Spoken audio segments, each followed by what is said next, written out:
വെള്ളം വരുമ്പോ എനിക്കൊരു കാര്യം പറയാനുണ്ട്.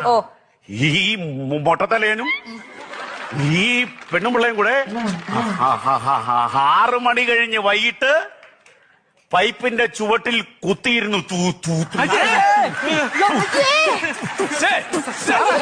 തുണി കഴുകരുത്, പൈപ്പിന്റെ ചെവിട് വൃത്തികേടാകും. എങ്ങനുണ്ട്?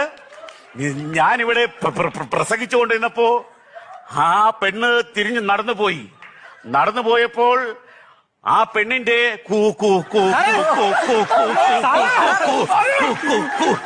കൂടെ ആരും പോയില്ല. നല്ല സമാധാനമുള്ള ആൾക്കാർ. ഇനി ഞാൻ ഒരു കാര്യം പറയാം, കൂടുതലായിട്ടൊന്നും പറയുന്നില്ല. ഞാൻ നിർത്തുന്നു.